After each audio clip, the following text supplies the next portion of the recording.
کہ آج بھی اس کی عبادت اطاعت میں، اس کے دین کی دعوت میں اس کو لگا رہا ہے، دین کی خدمت میں لگے تو اچھا ہے، ورنہ یہ آدمی دھوکے میں ہے۔ اس دھوکے سے نکلنے کے لیے خروج ہے کہ آدمی اپنی جان، اپنا مال، اپنا وقت لے کر راہ خدا میں نکل، 4 مہینے لگاوے اور ان چیزوں پر مشق کرے جو میں نے عرض کیا ابھی 6 چیزیں ہیں۔ یہ پورا دین نہیں ہے، لیکن پورے دین پر چلنے کی اس سے استعداد پیدا ہوگا۔ ایسے ہزاروں لوگ آپ کو ملیں گے جو ابتدا میں چلے، اس پر محنت کی اور آگے بڑھے، پھر انہوں نے قرآن یاد کیا، دین کا علم حاصل کیا، دین کے مختلف شعبوں میں خدمتوں میں لگے ہو، گھروں میں دین آیا، ان کی محنت سے ادارہ قائم ہوا، مکاتب قائم ہوئے، مسجدیں بنی۔ ایسا پوری دنیا میں ملے گا، آپ جہاں جائیں گے وہاں ایسے لوگ ملیں گے کہ 10 سال پہلے، 20 سال پہلے آپ کچھ نہیں، ایک آدمی گیا، وقت لگایا، اس نے وہ فکر لے کر آیا کہ ہمارے محلے میں مکتب ہونا چاہیے، تو انہوں نے مکتب کی بنیاد ڈالی، مکتب شروع ہوا، مدرسہ شروع ہوا، حفظ کرنے لگے بچے، علماء تیار ہوئے۔ یہاں مسجد نہیں تھی، ایک آدمی اجتماع میں گیا، وہاں سے فکر لایا کہ بستی میں نماز با جماعت ہونی چاہیے، تو اس آدمی نے اپنے گھر میں 2-3 آدمیوں نے مل کر نماز شروع کی، پھر انہوں نے عبادت خانہ بنایا، پھر آگے بڑھے، انہوں نے مسجد بنا دی، جامع مسجد وہاں تیار ہو کہ وہ پھر آگے بڑھتا ہے۔ تو یہ بنیادی محنت ہے جس سے دین پر چلنے کی اور دین کی محنت کرنے کی استعداد اندر پیدا ہوتی، یہ محنت وہاں جا کر کرنی، اور اس کے لیے 4 قسم کے اعمال ہیں۔ ان کاموں کو جو ہے 4 قسم کے اعمال کے راستے سے کرتے ہیں۔ ایک دعوت ہے کہ ہر مسلمان دعوت دے، دین کی دعوت دے، اللہ کی طرف بلاویں۔ جو سب سے بڑا ہمارا کام تھا کہ صبح شام رات دن ہماری زبانوں پر اللہ کا نام ہوتا۔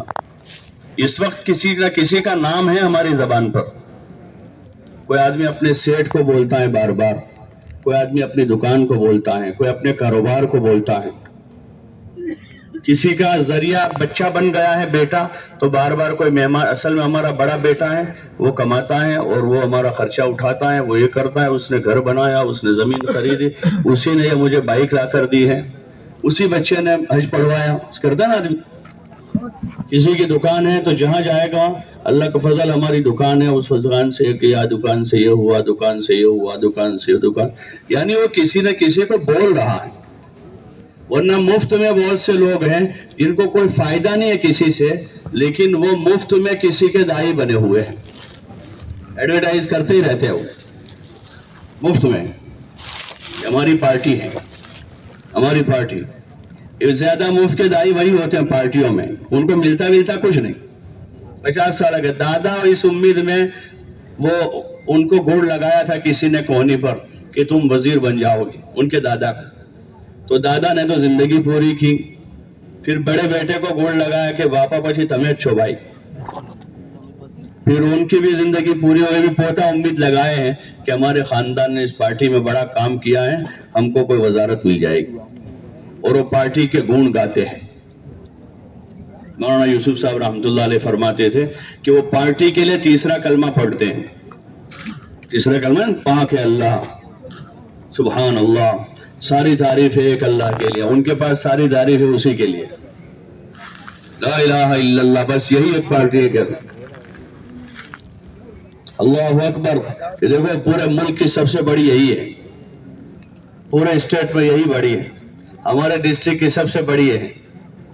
اس کو بھیجا تھا تیسرا کلمہ پڑھنے کے لیے کہ کہے سبحان اللہ، پاک ہے ایک اللہ کی ذات، الحمدللہ، تمام تعریف اللہ کے لیے، لا الہ الا اللہ، اللہ کے سوا کوئی معبود نہیں ہے، اللہ اکبر، اللہ سب سے بڑا ہے۔ یہ وہ طاقتور کلمہ تھا جو آدمی کو بھی طاقتور بناتا ہے، دل کو مضبوط کرتا ہے، اندر سے، اندر کا ڈر اور خوف نکالتا ہے، آدمی نیڈر ہوتا ہے۔ اب اس کو کسی نہ بھوک سے ڈرے گا، نہ وہ بیماری سے ڈرتا ہے، اب نہ کسی چیز سے ڈرتا ہے، اب وہ اندر اللہ کے یقین کے ساتھ زمین پر ہے کہ جب تک اللہ نے چاہا ہے زندگی ہے، جب وہ چاہے گا موت ہے، جب تک وہ چاہے گا صحت ہے، جب تک وہ چاہے گا بیماری ہے، اس سے عافیت مانگے گا، لیکن بیماری اور موت اللہ کے ہاتھ میں، بیماری اور تندرستی اللہ کے ہاتھ میں، زندگی اور موت اللہ کے، وہی سب سے بڑا ہے، وہی سب کچھ کرنے والا ہے۔ ہمارا بچہ یہ بول رہا کہ کسی سے کچھ نہیں ہوتا، سب کچھ اللہ کرتے ہیں۔ اس کی دعوت ہے کہ ہر آدمی اپنی جگہ جہاں ہے وہ دائی ہے، یہ بات بول رہا ہو، چاہے وہ زیادہ نہیں جانتا، اتنا تو جانتا اللہ بڑا ہے، اللہ کرتا ہے، اتنا تو بول سکتا ہے بھائی اللہ کرے گا، اللہ اچھا کر دے گا، آپ گھبراؤ مت، اللہ بہت بڑا ہے، اللہ کھلائے گا۔ ارے بھائی کیسے ہوگا؟ اللہ کرے گا۔ پھر اور سوال، کیونکہ آج کل تو لاجک کا دور ہے، فلسفے ہیں بہت سارے، فلسفی ہے، سب جگہ پڑھائی جاتی ہے اور ثابت کیا جاتا ہے۔ یہاں ہماری بنیاد جو ہے وہ ثابت کرنے سے نہیں ہے، یقین کرنے سے ہے۔ اساسی چیز، دنیا کی بہت سی چیزیں ہیں وہ یقین کرنے کی ہیں، وہ یقین کرنے کی، اس میں ثابت کرنے آدمی جائے گا نہیں کر پائے گا، زندگی پوری ہو جائے گی۔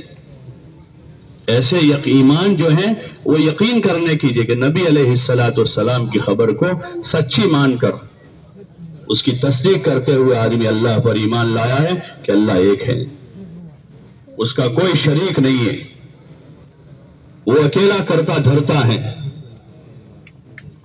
اسی نے سب کچھ بنایا ہے اور وہ ہر چیز پر قادر ہے، جو اندھیرے میں سے اجالا کر دیتا ہے، جو مردہ میں سے زندہ کو پیدا کرتا ہے، جو مردہ زمینوں میں سے غلہ نکالتا ہے، جو آسمانوں سے بارش برساتا ہے، جو کھیتی اگاتا ہے۔ اللہ پوچھ رہا ہے انتم تزرعونہ، کہ تم کھیتی اگاتے ہو، ام نحن الزارعون، اللہ پوچھ رہا ہے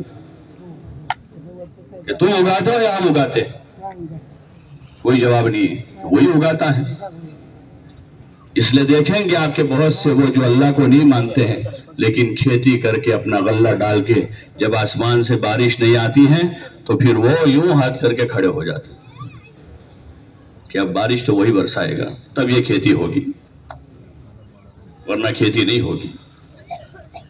یہ دعوت ہے پوری انسانیت کے لیے، دعوت کہ اس کو خوب بولیں گے اللہ کرتا ہے، اللہ کھلاتا ہے، اللہ پالتا ہے، وہی سب سے بڑا ہے، اس کی ذات بے عیب ہے، اس کے سوا کوئی معبود نہیں ہے اور اس کا کوئی شریک نہیں ہے، نہ کوئی جن ہے، نہ کوئی انسان ہے، نہ کوئی فرشتہ ہے، نہ کوئی اس جیسا دوسرا ہے۔ احد، وہ ایک ہے، اس جیسا دوسرا نہیں ہے۔ لم یلد ولم یولد، نہ اس نے کسی کو جنا ہے کہ اس جیسا کوئی ہو، نہ اس کو کسی نے جنا ہے کہ اس کے جیسا کوئی ہو، یعنی اس کے کوئی ماں باپ نہیں ہے اور نہ اس کے کوئی اولاد ہے۔ وَلَمْ يَكُنْ لَهُ كُفُوًا أَحَدٌ، کہ اس کے کفو کا کوئی نہیں ہے، وہی ایک ہے۔ اس کی دعوت ہے، یہ بڑی دعوت ہے، یہ انبیاء کی بات ہے، نبیوں نے یہ بات بتائی لوگوں کو، لیکن چونکہ دنیا میں شیطان لگا ہوا ہے اور دنیا اسباب سے گھری ہوئی ہے اور آزمائش ہے، چونکہ اللہ خود کہہ رہا ہے زُيِّنَ لِلنَّاسِ، کہ ہم نے اس کو مزین کیا ہے، ڈیکوریٹ کیا ہے دنیا کو، اس میں شہوتوں کی محبتیں ہیں، چاہتے ہیں آدمی کے اندر کی، تو نادان آدمی چاہتوں کے پیچھے لگتا ہے۔ اس لیے دعوت ہے، خوب دعوت دے۔ 5 گشتوں کے راستے سے دعوت ہوتی، جماعت کہیں بھی جاوے پوری جماعت ایک ساتھ رہے، سفر ایک ساتھ کرے، نماز کا اہتمام کرے، سفر میں نماز فرض ہے، کسی حال میں معاف نہیں، مسافرت اس پر قصر ہو جاتی ہے، جو 4 رکعت ہے 2 پڑھ لے گا، اور وتر واجب ہے، اس کو پڑھنا ضروری ہے۔ فجر کی سنتوں کی بڑی تاکید ہے، آپ سفر میں بھی اہتمام فرماتے تھے، تو اس فجر کی سنتیں ضرور پڑھنی ہے، اور قضا کی گنجائش نہیں ہے، آدمی ادا کرے۔ پورے ساتھ جماعت نہیں کر سکتے ہیں 2 کر لیں، ٹرین میں ہیں 2 کی بھی جماعت مشکل ہے، لوگوں کو حرج ہوگا اگر کریں گے تو ایک آدمی پڑھ لیں، لیکن نماز کو قضا نہ کر۔ مسافر پر جماعت نہیں ہوتی، افضل ہے کہ جماعت کر لے، موقع نہیں ہے تو ایک بھی پڑھ لے، لیکن مقیم آدمی ہے وہ باجماعت ہی پڑھے، اس کے لیے گنجائش نہیں کہ دکان میں وقت نہیں تو اکیلا پڑھ لوں گا، بلکہ وہ تو مسجد میں باجماعت ادا کرے۔ اس کی بڑی تاکید کی ہے حضور صلی اللہ علیہ وسلم نے۔ صحابہ نے بھی اس کی تاکید کی، ایک دوسروں کو اس کی نصیحت ویسے دیکھو نماز با جماعت کا اہتمام کرنا ہے جو عمر نے اپنے گورنروں کو خط لکھا تھا کہ میرے نزدیک سب سے محتم بالشان نماز با جماعت ہے۔ ابن مسعود فرما رہا ہے کہ اس کا اہتمام کرنا نماز با جماعت کا، اگر تم نے حضور کی سنت کو چھوڑ دیا تو گمراہ ہو جاؤ گے۔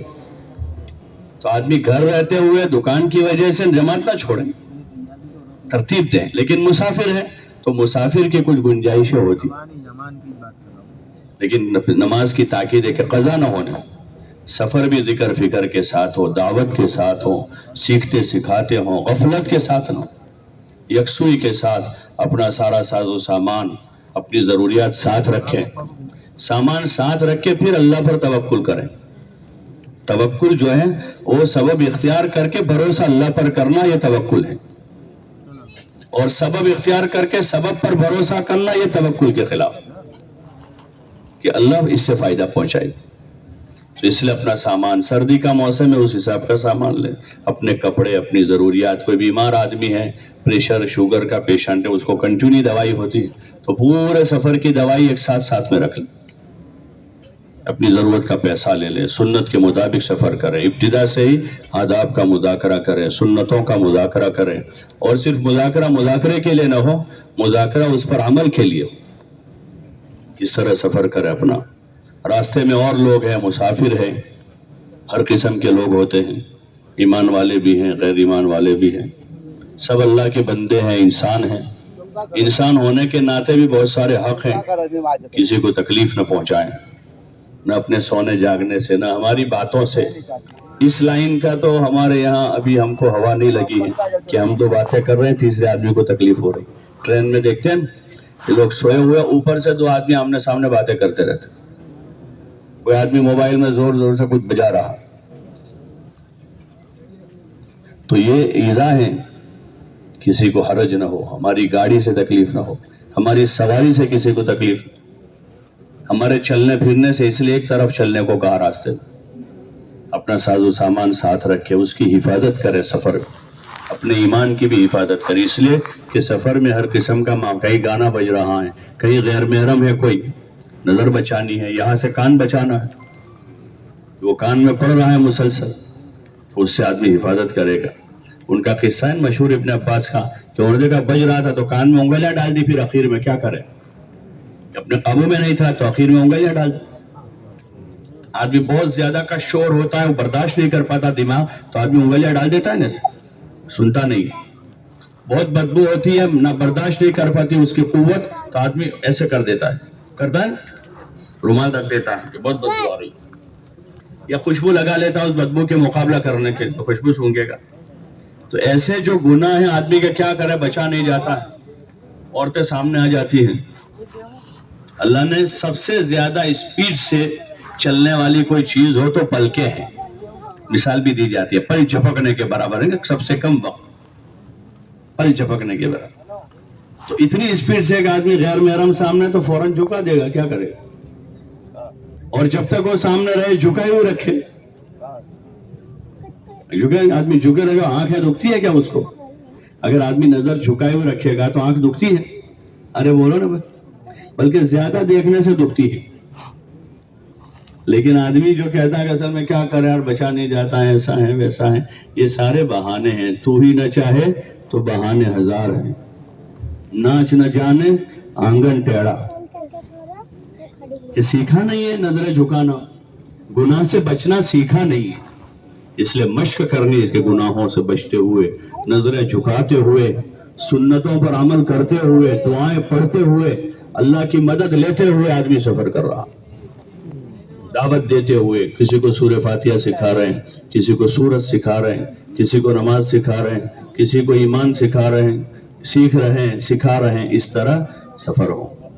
جن علاقوں میں جائے وہاں بھی اسی طرح رہے، مسجد میں جائے اپنا سامان رکھے، صاف ستھری چادر ڈال دے اس میں، اور 2 رکعت نماز پڑھا، ہر وقت نماز ہے، مسجد میں داخل ہو تو مسجد کا تحیہ ہے، 2 رکعت نماز، یہ سنت ہمارے عموماً چھوٹی ہوئی ہے، ہم لوگ کئی بار مسجد میں جاتے سیدھے بیٹھ جاتے، مسجد کا تحیہ ہے، آدمی وضو کرے 2 رکعت نماز پڑھے، حضرت بلال سے حضور کہ کون سا عمل بھائی تھا تمہارا؟ کہ میں نے دیکھا آپ کی آہٹ ہے وہاں جنت میں سن رہا ہوں، تو کیا میرا ویسے تو کوئی عمل نہیں ہے، لیکن جب بھی میرا وضو ٹوٹ جاتا ہے تو میں وضو کر کے 2 رکعت نماز پڑھ لیتا ہوں۔ اتنا بڑا عمل ہے، سنت ہے یہ۔ جو وضو کی 2 رکعت پڑھ، مسجد میں داخل ہو 2 رکعت پڑھ، تحیہ ہے مسجد کا، پھر اس کے بعد مشورہ کریں اور فکر کریں، سوچیں کہ میری اپنی ذات سے لے کر قیامت تک آنے والوں میں کیسے اللہ کا دین زندہ۔ یہ ایک اجتماعی عمل ہے، سفر ایک اجتماعی عمل ہے، ایسے مشورہ اجتماعی عمل ہے۔ اور فکر کیا، سوچا، جماعتیں بناؤ، کیا کام کرنا ہے وہاں جا کر؟ کہ کام یہ ہے وہاں جا کر کہ اپنے روزمرہ کے نماز، ذکر، تلاوت، عبادت، جو معمولات اور ان کے ساتھ اپنی فضائل کی تعلیم اور اپنا عمومی گشت کے ساتھ روزانہ جو ہمارا فارغ وقت ہے فجر کے بعد سے لے کر 9 بجے تک 10 بجے تک ہوتا ہے، پھر تعلیم کرتے ہیں۔ عصر سے پہلے زور بعد تعلیم کرتے تو عصر سے پہلے آدھا گھنٹہ ہوتا، عصر بعد وقت ہوتا ہے، اگر گشت ہیں تو مغرب بعد وقت بچتا ہے، عشاء بعد بچتا ہے، تو ان اوقات میں بہت سارا وقت ہمارے پاس خالی ہوتا ہے۔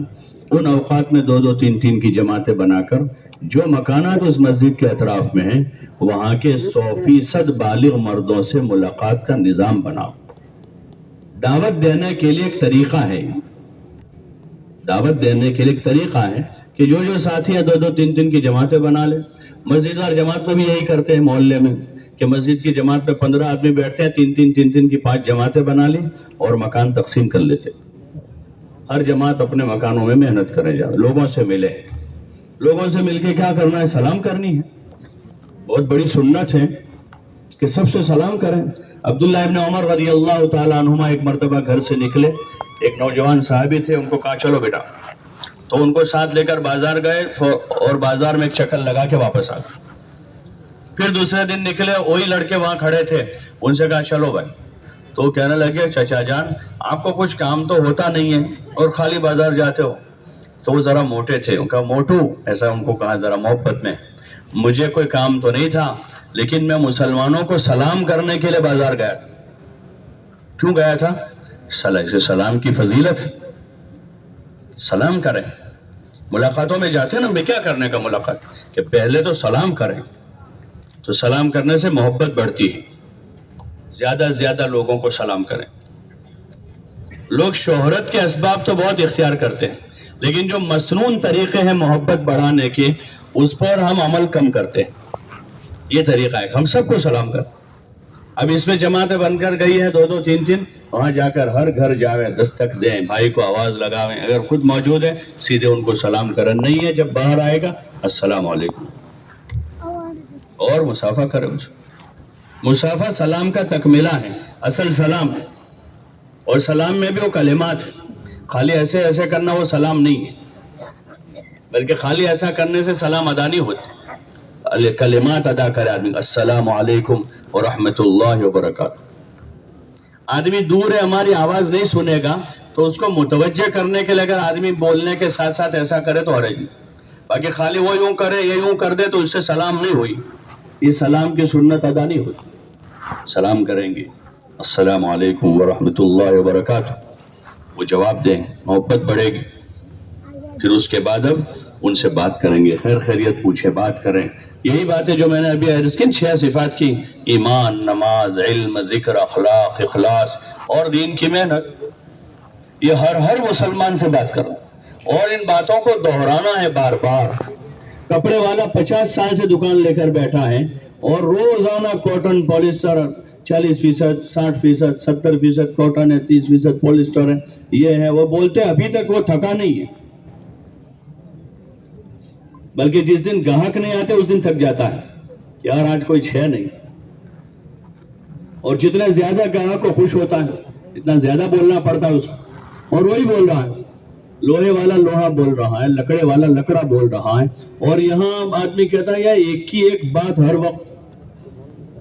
وقت ایک ہی ایک بات، گشت میں جاؤ تو وہی بات، بیان میں بیٹھو تو وہی بات تو اصل ہے کہ بھئی اللہ ایک ہے، وہ کھلاتا ہے، اللہ پلاتا ہے، اس اللہ کی عبادت کرنی ہے، اس نے اپنے پیغمبر علیہ السلام کو بھیجا، ان کی اتباع کرنی ہے، اس میں ہماری کامیابی، یہی بات تو حق ہے۔